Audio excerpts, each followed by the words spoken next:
मस्जिद को खूबसूरत बनाने में जी। एक हिंदू का हाथ है। हाँ, बहुत बड़ा हाथ है और बड़ी उन्होंने मेहनत से काम किया, ईमानदारी की जो बात है।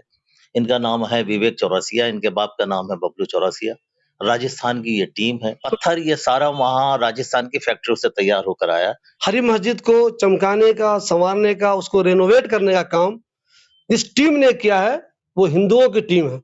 आज देश में हम लोग देख रहे हैं किस तरह का माहौल है, लेकिन एक मस्जिद को खूबसूरत बनाया और बनाया किसने?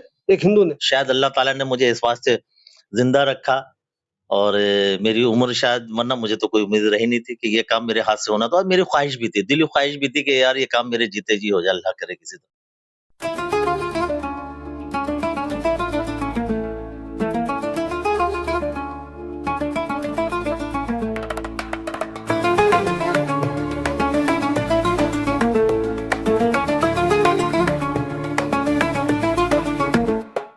आप लोगों में से ज़्यादातर लोग जो ओखला में रहते हैं, उन्होंने बटला हाउस के नफीस रोड पर एक मस्जिद का नाम सुना होगा, जिसका वैसे तो नाम है अन-नूर मस्जिद, लेकिन ज़्यादातर लोग उसे हरी मस्जिद के नाम से जानते हैं।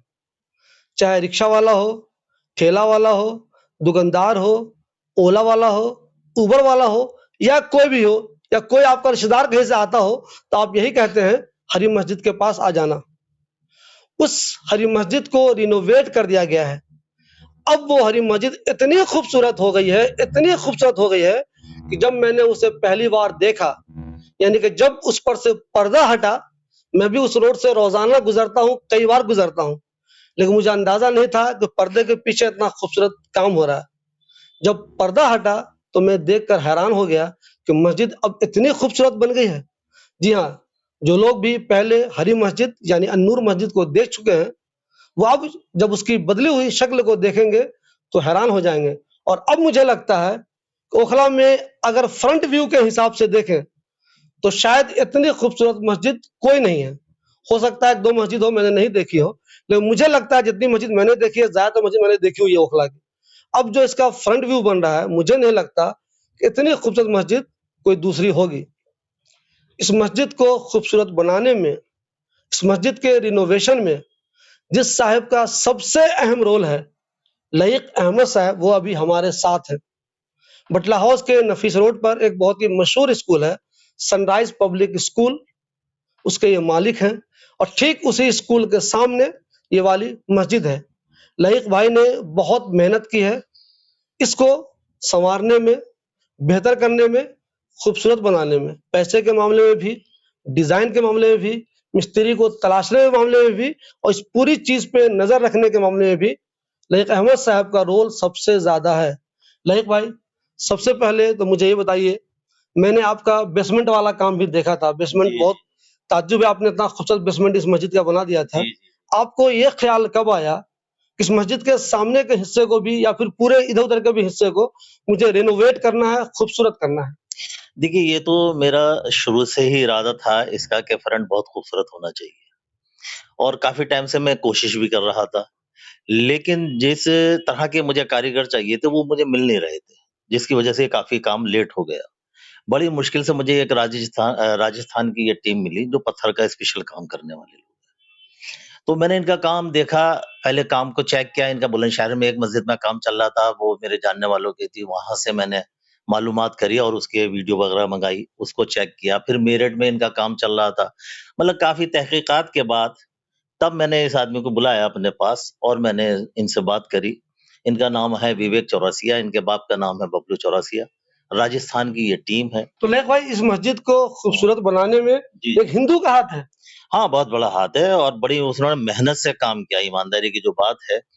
बल्कि जितना उसमें जो है खर्च मेरे ख़्याल जो हमारा तय हुआ था शायद उसका कुछ ज़्यादा ही हुआ है, लेकिन मस्जिद के नाम पे उन्होंने बकाया रकम भी नहीं ली है। अलग से वैसे मैंने उनको 1 सवा लाख रुपए का इनाम ज़रूर दिया कि इतना खूबसूरत काम किया है, लेकिन कुछ उनका एक्स्ट्रा खर्च हुआ तो बोले नहीं भाई कोई बात नहीं मस्जिद का काम है। तो ये बहुत बड़ी उनकी मेहरबानी है और बड़े दिल से उन्होंने भी काम किया है और बहुत मेरे सामने डिज़ाइन लाके दिए उन्होंने, काफ़ी सारे ऑप्शन रखे। तो जो मैंने उसमें जो है कुछ डिज़ाइन चुने और काफ़ी कुछ डायरेक्शन उसमें मेरी रही। क्योंकि मैं भी बिल्डर हूँ, तो बनाया बहुत बिल्डिंगें मैंने बनाई हैं, तो कुछ थोड़ा बहुत तजुर्बा मेरे पास था, जिसका मैंने फ़ायदा उठाया और अल्लाह का शुक्र है, जैसा मैंने सोचा था, उससे भी कहीं बहुत ज़्यादा ही खूबसूरत तैयार हुई और बात खूबसूरती की भी नहीं, खूबसूरती से ज़्यादा है ये बहुत पायदार काम हुआ है, बड़ा मज़बूत काम हुआ है। जो टेक्नोलॉजी से उसने काम किया क्योंकि यहाँ जमुना करीब है, आबो-हवा यहाँ की ऐसी है कि यहाँ पत्थर के जो काम होते हैं बिल्डिंगों पे, वो कुछ दिन के बाद गिरना शुरू हो जाते हैं, साल 2 साल के बाद। तो ये बात मैंने उसके सामने रखी, यार पत्थर का काम जो है आप करोगे और ये गिरना शुरू हो जाएँगे। कह ले भाई साहब मेरी 150 साल की गारंटी है, ये पत्थर गिरेंगे नहीं। वाक़ई उसने वो टेक्नोलॉजी इस्तेमाल की, मैंने देखा जो इसके अंदर बहुत शानदार टेक्नोलॉजी उसने इस्तेमाल की। फास्टनर उसने लगाए हैं, वो अंदर की साइड में है, पत्थरों को काट-काट के उसने वो लगाए जो नज़र भी नहीं आते और बहुत और केमिकल वगैरह भी बहुत स्पेशल इसमें इस्तेमाल किया गया है। तो बड़ी तसल्ली से काम हुआ है, जिसमें इसमें आहिस्ता-आहिस्ता इसमें तकरीबन 10-11 महीने इसको तैयार होते-होते पत्थर के काम को हुआ लग गए हैं और इससे पहले स्ट्रक्चर के काम को भी कई महीने लग गया था। स्ट्रक्चर तैयार हुआ, फिर ये पत्थर का काम शुरू हुआ। तो मैं ये समझता हूँ बहुत शानदार उसने काम किया है। वो भी इस काम के तारीफ़ के लायक है और मेरे तो दिल से उसके लिए भी दुआ निकलती जाए, भले ही हिंदू भाई है वो, समझे? तो ये। देखिए दोस्तों, कितनी ख़ास बात है। हरी मस्जिद को चमकाने का, संवारने का, उसको रेनोवेट करने का काम जिस टीम ने किया है, वो हिंदुओं की टीम है। आज देश में हम लोग देख रहे हैं किस तरह का माहौल है, लेकिन एक मस्जिद को खूबसूरत बनाया और बनाया किसने? एक हिंदू ने। लेकिन भाई मुझे एक चीज़ बताइए, मैंने सुना है कि आपका जो पत्थर वगैरह है सब राजस्थान का तो है ही, पूरी की पूरी टीम भी राजस्थान की? ये राजस्थान की टीम थी, मैंने बाकायदा उनको अपना एक मकान दिया रहने के लिए, जो उसमें रह रहे थे, उसमें उनके लिए और भी फैसिलिटी जो मैं दे सकता था, उनको काफ़ी फैसिलिटी मैंने उनको दी, बाकायदा वो यहाँ ही रहे। लेकिन पत्थर ये सारा वहाँ राजस्थान की फैक्ट्रियों से तैयार होकर आया। ये जो है पत्थर पहले नाप लेते थे यहाँ पर क्योंकि कुछ गोल पत्थर और बड़े-बड़े पत्थर तैयार हुए हैं इसके लिए, तो ये यहाँ नहीं हो सकते थे। तो ये सब फैक्ट्रियों में तैयार होकर आया। तो वो नाप लेकर जाते थे और फिर महीना 20 दिन के अंदर वो तैयार होकर गाड़ी में लोड होकर आते थे। तो इस तरह से ये हुआ है ज़्यादातर। तो लेकिन भाई मुझे एक चीज़ बताइए, ये बहुत अहम सवाल है। मतलब जितने लोगों से भी मैं पूछता हूँ, 90% लोग इसे हरी मस्जिद ही कहते हैं। जी, जी। लेकिन अब तो आपने इसकी शक्ल ही बिल्कुल चेंज कर दी, हालाँकि बहुत ही खूबसूरत बना दी इसको आपने। हाँ, हाँ, हाँ। लेकिन जो हरी मस्जिद इसका नाम था, जो हरा-हरा कलर कभी-कभी नज़र आता था हमें, हाँ, तो हाँ। 2 चीज़ मुझे बताइए। हाँ, हाँ। एक तो आप चूँकि बहुत पुराने आदमी हैं, जी। तो ये मस्जिद बनी कब? यहाँ पे ज़मीन कैसे खरीदी गई? उसका हरा कलर कैसे हो गया? हाँ, मैं और यही अब जब हरा खत्म कर दिया आपने, तो जी, लोग जी। कैसे-कैसे उसको भूलेंगे कि ये हरी मस्जिद देखिए, थी? एक तो मैं खुद भी ये चाह रहा था कि खाली देखिए मेरी तो अभी कुछ कुर्बानी है। जुड़ा हुआ तो मैं शुरू से ही हूँ, जो करीब 32-33 साल पहले ये मस्जिद बनी है। लेकिन इसको ज़मीन जो दी है, उसमें सबसे बड़ा हाथ जो है एसओ खान साहब का है, शफ़्फ़ू खान साहब का है और कुछ और लोग भी इसमें शामिल रहे हैं। ये बहुत बड़ा अहम रोल है उनका। और उसके बाद फिर कमेटी बनी, कमेटी में शुरू से ही मैं जुड़ा रहा। हालाँकि मैं इस लायक तो नहीं था, मुझे ज़बरदस्ती मुतवल्ली बनाया खान साहब वगैरह ने। और मैं जितना भी हो सकता था मैंने रोल किया उसमें, लेकिन उसमें मेरे साथ हमारे साथ कमेटी में शुरू में और भी लोग जुड़े थे, जैसे हमारे महबूब भाई हैं, महमूद के जो फादर हैं, उनकी भी बड़ी इसमें मेहनत रही है। और उसके अलावा फुरकान भाई हैं, नफ़ीस हाशमी हैं और अब 3-4 साल से एक नई कमेटी भी बन गई है और मेरे मशवरे से बनी। तो उसमें कमर साहब हैं, ज़हीन भाई हैं, निज़ाम भाई हैं और मुस्तकीम भाई वगैरह काफ़ी सारे लोग हैं। 3-4 साल से उन्होंने भी काफ़ी मेहनत की और अंदर जो कंस्ट्रक्शन हुआ है, उसमें उनका अहम रोल रहा है, मैं आपको बताऊँ। तो खाली मेरा अकेले का नहीं, मेरा अकेले का तो फ्रंट पे बहुत ज़्यादा रहा या बेसमेंट का मैंने डिज़ाइन किया जो उसका। मेरा सवाल था कि हरी मस्जिद, जो लोग कहते हैं हरी मस्जिद, एक तो वो कब आई थी? हरा कैसे हो गया वो? और फिर हरा तो आपने चेंज कर दिया। असल में क्या है, हरी मस्जिद तो इस पर हरा रंग हुआ था।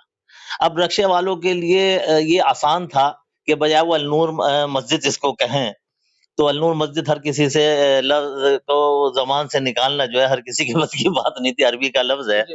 तो इसमें ज़्यादातर उन्होंने हरा रंग पकड़ लिया। हरी मस्जिद, रक्शे वाले कहाँ जाना है भैया? हरी मस्जिद, कहाँ जाना है? हरी मस्जिद। तो पहले भी इसका नाम अल-नूर मस्जिद ही था और आज भी अल-नूर मस्जिद ही है। अब देखो अगर आहिस्ता-आहिस्ता लोग चेंज कर लें तो ठीक है, नहीं तो कोई बात नहीं। घर में जैसे किसी बच्चे का नाम बचपन में नाम कुछ भी हो, लेकिन अगर पप्पू कह दिया तो पप्पू ही चलता रहता है, गुड्डू कह दिया तो गुड्डू चलता रहता है। इसलिए मेरे ख्याल नाम तो वो हरा भी रहेगा। बड़ा मुश्किल है उसको खत्म करना कि जिन लोगों के ना ज़बान पे चढ़ा है, उसको वहाँ से बिल्कुल हटाना तो बड़ा मुश्किल है मेरे नहीं ख्याल। भाई, मेरा एक दूसरा सवाल ये है, मैंने देखा था, मैंने उसकी खबर भी बनाई थी। बेसमेंट यहाँ बना था, एक मस्जिद तैयार है, जी, जी, कई जी। सालों से चल रही है। उसमें मैंने देखा कि आपने बेसमेंट बना दिया। नई बिल्डिंग बन रही हो तो बेसमेंट बनाना कोई मुश्किल काम नहीं है। एक बिल्डिंग ऑलरेडी बनी हुई है, एक मस्जिद ऑलरेडी बनी हुई है और उसमें आपने बेसमेंट बना दिया, बहुत ही खूबसूरत तरीके से बनाया। ये कैसे मैनेज किया आपने? असल में मैं आपको बताऊँ, मैं इस बिल्डिंग लाइन में असल यहाँ बटला हाउस से नहीं हूँ, मैं एक कंपनी में रहा हूँ सऊदी अरब में, स्टाको कंपनी में 8-10 साल मेरे वहाँ गुज़रे हैं, सन 82 से 90 तक। तो मैंने वहाँ बहुत कुछ सीखा है। तो और ये पहली बिल्डिंग नहीं है मस्जिद की जिसमें मैंने बनी बनाई बिल्डिंग में बेसमेंट निकाला हो। कई बिल्डिंगों में ऐसे मैंने बेसमेंट जो है बनी हुई बिल्डिंगों में बनाए हैं। तो ये एक नॉलेज की बात है, तजर्बे की बात है। हालाँकि काफ़ी सारे इंजीनियरों की टीम बैठी थी, बहुत सारे लोग बैठे थे, उनकी समझ से बाहर बात थी, वो बहुत लंबा काम लेके चल रहे थे, तो मैंने अपना फ़ॉर्मूला उनके सामने रखा, भई मैंने कहा मैं इसको इस तरह से कर सकता हूँ। तो लोगों की समझ में आई ये बात और बहुत कम पैसे में बड़ी बड़ी खूबसूरत जगह निकल कर आ गई, बहुत खूबसूरत वो बन भी गई, आपने देखा होगा, आपने शायद वीडियो भी डाली थी जी, उसकी जी। पहले। तो अल्लाह ताला की ये मेहरबानी है कि मैं जिस काम में अगर दिल से वाक़ई मेहनत करता हूँ, चाहे वो मेरी बिल्डिंग है, जैसे सादिक प्लाज़ा है, सनराइज़ प्लाज़ा है, बहुत सारे प्रोजेक्ट हैं, उसमें भी अगर हमने मेहनत करी तो बड़ी खूबसूरत चीज़ निकल कर आ जाती है। वाक़ई अगर दिल से मेहनत करो, तो ये तो मस्जिद का मामला था और मेरी एक ज़िम्मेदारी भी थी। तो इसलिए ये कि बड़ी दिल से काम किया मैंने, बड़ी मेहनत करके, तो वो बहुत अच्छा रिज़ल्ट आया उसका, अल्लाह का शुक्र है। लाइक भाई, मैंने फ्रंट तो देखा है, बहुत खूबसूरत आपने बना दिया है। मस्जिद का अभी लेफ्ट वाला हिस्सा और राइट वाला हिस्सा, जी, जी। क्या उसमें भी कुछ तब्दीली करेंगे या वो वैसे नॉर्मल वैसे ही रहेगा? देखिए, ये 4 साइड मस्जिद है। एक साइड में तो ख़ैर चलिए 8 फीट की गली है, बाकी 3 साइड में तो चौड़े रोड है। तो मेरा इरादा तो ये है कि वो उसपे उन साइडों में भी इसी तरह से काम कराऊँगा इंशाअल्लाह और इसमें अंदर भी बहुत सारा काम होना। अगर इलाके वाले जो लोग हैं, वो भी ज़रा-सा साथ दे दें क्योंकि कई करोड़ रुपए का खर्चा है और टाइम भी लगेगा इसमें। साल 2 साल का टाइम भी लगेगा तैयार होते-होते। पहले स्ट्रक्चर टूटेगा वो थोड़ा, फिर उसमें जो है नई तब्दीली आएगी, स्ट्रक्चर ज़रा-सा कुछ अलग टाइप का है। तो वो टूटकर दोबारा बनेगा, फिर उस पे इसी तरह का इंशाअल्लाह पत्थर का काम कराएँगे और मुझे उम्मीद है इलाके वाले भी साथ देंगे। तो जिन लोगों ने भी ये मस्जिद पहले देखी है और जिन्होंने नहीं भी देखी है, तो वो बटला हाउस के नफीस रोड पर सनराइज पब्लिक स्कूल के पास आइए, ठीक उसके सामने ये मस्जिद है। आपको देखकर वाक़ई में खुशी महसूस होगी कि इसका फ्रंट कितना खूबसूरत हो गया है। आपको अंदाज़ा होगा कि ओखले में भी इतनी खूबसूरत मस्जिद बन सकती है। पहले ये मस्जिद ठीक-ठाक थी, ऐसा नहीं है कि बहुत खराब थी, लेकिन खूबसूरत बनाने में, रिनोवेट करने में लईक साहब का बहुत अहम रोल है। लईक साहब हालाँकि नहीं बता रहे हैं, मैं जानता हूँ इनका कितना अहम रोल है सामने के फ्रंट को बिल्कुल खूबसूरत बनाने में। और इनकी अपील ये है और मैं भी लोगों से कहूँगा, अगर आप लोगों को भी लगता है कि जो बाकी के हिस्से हैं, पीछे वाले हिस्से या उसका जो राइट वाला हिस्सा है, उसको भी बेहतर किया जाए, तो अगर इलाके के लोग या जो भी लोग मुखय्यर हज़रात हैं, जो लोग डोनेट करते हैं, जिनको अल्लाह ने पैसा दिया है और जिनकी दिलचस्पी है इस तरह के कामों में, तो उनको भी चाहिए कि जो कमिटी है या वो लईक भाई हैं या दूसरी कमिटी में और भी मेंबरान होंगे, उन सबसे मिलकर कुछ प्लान तैयार करें ताकि जितनी खूबसूरती फ्रंट में आ गई है, ठीक वैसे ही खूबसूरती इसके दूसरे साइड में भी आ जाए। आने वाले वक़्त में ये मस्जिद थोड़ी-सी इलाके से हटकर होगी। मैं तो चाहूँगा कि सारी मस्जिदें बहुत खूबसूरत हों, बहुत अच्छी हों, लेकिन जिसकी मेरे ऊपर ज़िम्मेदारी है उसको तो मैं कम से कम कोशिश करता ही रहूँगा कि बेहतर से बेहतर हो। लईक भाई, मुझे कुछ लोगों ने बताया है कि एक बार आप बीमार हुए, तो आपने किसी साहब के पास अच्छी खासी रकम रखवा दी कि यार देखो पता नहीं क्या हो, मस्जिद का ये वाला काम जो फ्रंट का मुझे बनाना है, बेहतर करना है, तुम ज़रूर करवा देना। हाँ, ये 2 साल पहले मेरे साथ ऐसा हुआ था कि मैं बहुत ज़्यादा बीमार हो गया था और हॉस्पिटल में एडमिट था। तो वाक़ई मुझे अपने बचने की उम्मीद नहीं रही थी, तो मैंने एक साहब के पास पैसे रख दिए थे, नफ़ीस हाशमी हैं, उनके पास पैसे रख दिए थे, मस्जिद से जुड़े हुए हैं। एक अच्छी खासी रकम रख दी थी और अपने बच्चों को भी ये ताकीद कर दी थी, देखो ये फ्रंट के बनाने का इरादा मैंने कर रखा है, तो बेटे आप लोग इसका ख़्याल रखना, अगर पैसे कम पड़े तो उनको और दे देना। शायद अल्लाह ताला ने मुझे इस वास्ते ज़िंदा रखा और मेरी उम्र शायद, वरना मुझे तो कोई उम्मीद रही नहीं थी कि ये काम मेरे हाथ से होना था और मेरी ख़्वाहिश भी थी, दिली ख़्वाहिश भी थी कि यार ये काम मेरे जीते जी हो जाए, अल्लाह करे किसी तरह। और आप यकीन जानना जिस दिन ये पर्दा हटा ना, जैसे आप कह रहे हैं कि पर्दा हटा और आपको बड़ी खुशी हुई देख के, और मैं जब ये पर्दा हटा तो मैं अपनी छत पे जाके इसको पूरी मस्जिद फ्रंट पे नज़र जब मारी तो मेरे आँख में आँसू थे, खुशी के आँसू थे मेरे वहाँ। क्योंकि मेरी बड़ी दिली ख़्वाहिश थी, मेरे घर के सामने है या मेरी ज़िम्मेदारी थी और अल्लाह ताला ने मुझे तौफ़ीक दी, अल्लाह ताला ने ये बहुत बड़ा काम करा दिया और इसमें मेरे वाइफ ने भी काफ़ी पैसे दिए हैं उसमें हाँ, उनका भी मुझे एक साहब ने बताया है, हाँ, इनके बीवी बच्चों ने भी पैसे हाँ, दिए ये थे। बच्चों ने उन्होंने भी बार-बार मुझे वो पैसे दे रहे, मेरे भी पैसे लगाओ इसमें, मेरे भी मेरा हिस्सा डालो, मेरा हिस्सा डालो। अरे मैंने कहा चलो मैं लगा रहा हूँ, आप ही का भी हिस्सा ही है। तो उनकी भी बड़ी ख्वाहिश थी कि ये जो है इसको फ्रंट तैयार हो। तो वो कहती रहती थी, मुझे जगाती रहती थी इस मामले में, कहेंगे देखो किसी भी तरह ये फ्रंट शुरू करो, बुरा लगता है मस्जिद का ऐसे ही पड़ा, कितना 10 साल से ऐसे ही पड़ा हुआ था। खैर अल्लाह ताला ने सबकी इसमें मेरा ख्याल दुआएँ हैं, जिसकी वजह से ये काम एक लोग कह कंप्लीट रहे हैं कि इंडिविजुअल आपके बच्चों ने भी इसमें मदद की है। हाँ, हाँ। मतलब आप तो कर ही रहे थे, तो वो लोग भी चाह रहे थे कि नहीं-नहीं हमारी तरफ से आप हाँ, मेरा हाँ, इंडिविजुअल उन्होंने लगाइए उसमें हाँ, आप। हाँ, जी, जी, जी, सबने उसमें बहुत मदद करी है, बच्चों ने, फैमिली ने, खासकर वाइफ ने तो बहुत ही ज़्यादा इसमें जो ईमानदारी की बात है, वाइफ ने तो बहुत स्पेशली इसमें हिस्सा लिया। अब देखिए एक औरत जो है बड़ी मुश्किल से थोड़े-थोड़े पैसे जमा करती, वो जमा करती रही और मुझे देती रही पैसे, समझे? जब वो जमा कर वहाँ मैंने नफ़ीस हाशमी के पास जमा करवाए थे पैसे, तो उसमें भी उन्होंने एक अच्छी खासी रकम उन्हीं की थी उस वक़्त में। इकबाल भाई, आप इस मस्जिद के रेगुलर नमाज़ी हैं। क्या कभी आपने सोचा था इस मस्जिद का फ्रंट इतना खूबसूरत हो जाएगा? जी, मैं तो कभी तसव्वुर भी नहीं कर सकता कि इतनी खूबसूरती से इसको बनाया जाएगा और इस इतना खूबसूरत इसका मंज़र होगा कि जब देखते हैं सर उठा के तो एक बिल्कुल एक गुरूर सा होता है कि ये इतनी अच्छी मस्जिद हमारे यहाँ इलाके में है। और इसमें जिस तरह का किरदार लईक भाई ने निभाया है वो वाक़ई में बिल्कुल काबिल-ए-तारीफ़ है। और मैं तो ये चाहता हूँ कि जिस तरह से उन्होंने एक जिद्दोजहद के साथ में और लगन के साथ में इसको बनाया है, मैं चाहता हूँ कि ऐसे ही कुछ और लोग आएँ और लोग जुड़ जाएँ और जुड़ने के बाद में इस मस्जिद का जो बाकी हिस्सा बचा हुआ है उसमें भी ताउन करें और उसको बेहतर बनाएँ और ऐसा ही बनाएँ जैसा कि ये है। हम अपने बच्चों के लिए पिज़्ज़ा खरीदते हैं, ₹1500 ₹2000 हम कहीं भी जाके खर्च कर देते हैं। हम अपने बच्चों को होटलों में लेके जाते हैं, रेस्टोरेंट में जाते हैं ताकि वो हमारे बच्चे खुश हो जाएँ और हम उन पे अखराजात अपने करते हैं। अगर हम अपनी मस्जिद पे, अपने इलाके की मस्जिद पे भी कुछ खर्च करें तो बेहतर होगा और हमारी आखिरत और हमारी आक़िबत भी सही हो जाएगी। और ऐसे इलाके में लोग होने चाहिए और आने चाहिए, आगे आने चाहिए ताकि ये मस्जिद और भी बिल्कुल खूबसूरत से खूबसूरत हो सके। लईक भाई वो बात नहीं बोल पाए, लेकिन हकीकत है। सैल्यूट है उस इंसान को जिन्होंने अपनी ज़िम्मेदारी पर इस काम को अंजाम दिया और किसी से कोई सवाल नहीं किया इस फ्रंट को बनाने के लिए। ये हकीकत है बिल्कुल। देखिए दोस्तों, लईक साहब हालाँकि नहीं बोल रहे हैं इस पे खर्च कितना हुआ है, उन्होंने कितना खर्च किया है। लेकिन मुझे मालूम है इस पे खर्च कितना हुआ है और इसमें उन्होंने कितना खर्च किया है। प्लीज़ आप लोग एक तो उनके लिए दुआएँ कीजिए। जो लोग इस तरह के काम करते हैं उनके लिए दुआएँ ज़रूर होनी चाहिए। अल्लाह उनको इसका अज्र दे। दूसरे अल्लाह ने और दूसरे लोगों को भी जिनको पैसा दिया है, वो प्लीज़ इस तरह के काम में आगे आएँ। अगर कोई अच्छा काम इलाके के लिए हो रहा है, मस्जिद के लिए हो रहा है, उसकी बेहतरी के लिए हो रहा है, तो लोगों को आगे आना चाहिए, कमिटी में शामिल होना चाहिए और एक बेहतरीन काम में अपना योगदान देना चाहिए। क्योंकि अल्लाह ने अगर आपके पास पैसा दिया है, तो वो पैसा आपको जन्नत में ले जाएगा। बस उसका सही इस्तेमाल होना चाहिए। दोस्तों, ये बेसमेंट है अन-नूर मस्जिद का, जिसे सब लोग हरी मस्जिद के नाम से जानते हैं। ये पहले ही बना है, इस बार नहीं बनाया, पहले बन चुका है। इसकी खूबसूरती देखिए कितनी ज़्यादा है, आपको अगर दिखाई दे रही होगी, इसकी खूबसूरती देखिए कितनी ज़्यादा है। मैंने इसकी खबर आपको पहले दिखाई थी। इस बेसमेंट में एक ख़ास बात ये है कि मस्जिद ऑलरेडी पहले से बनी हुई है। 20 साल, 30 साल बहुत पुरानी मस्जिद है ये। उसके बाद मस्जिद को डिस्टर्ब किए बगैर, नमाज को डिस्टर्ब किए बगैर, किसी तरह के काम में रुकावट डाले बगैर इसमें बेसमेंट बना दिया गया है। और बेसमेंट भी इतना अच्छा है जो हर तरह से खूबसूरत तो है ही, मजबूत भी बहुत है। ये मजबूत कैसे उसको चीज़ दिखाता हूँ मैं, आइए दिखाइए। ये पिलर देखिए, पिलर इसमें एक वो पिलर है, एक ये पिलर यहाँ दिखाई दे रहा होगा, एक वो वाला पिलर आपको दिखाई दे रहा होगा। इसको और मज़ीद मजबूत करने के लिए यहाँ पे देखिए बेस कितना मजबूत बनाया गया है नीचे। ये वाला बेस देखिए आपको।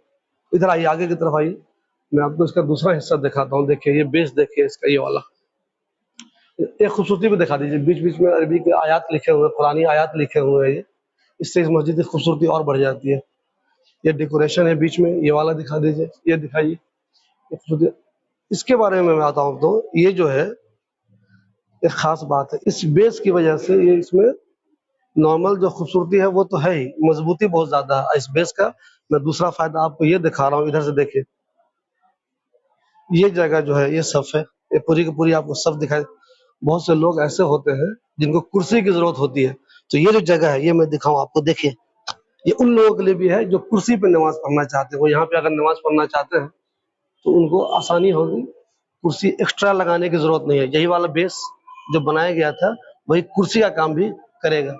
तो लईक साहब का एक बहुत बड़ा काम ये भी है, एक मस्जिद जो ऑलरेडी पहले से थी, उसी में उन्होंने रिनोवेशन किया, बेसमेंट निकाल दिया और बेसमेंट भी इतना खूबसूरत जो वाक़ई में देखने के लायक है। जो लोग अब तक इसके बेसमेंट में नहीं आए हैं, वो ज़रूर आके देखिए कि कैसे उन्होंने मैनेज किया होगा। ऑलरेडी जो मस्जिद बनी हुई है, उसमें बेसमेंट बनाना और बेसमेंट भी इतना खूबसूरत बनाना। ये चारों तरफ अगर आप घुमा के दिखा दीजिए, कितनी खूबसूरत मस्जिद है ये।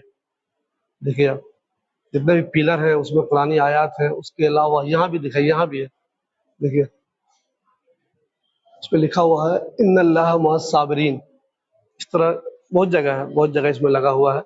डेकोरेशन बेहतरीन है, मजबूती बेहतरीन है। और उन्होंने एक चीज़ ये साबित किया, ऑलरेडी जो मस्जिद बहुत पहले से बनी हुई हो, उसमें बेसमेंट कैसे बनाया जा सकता है।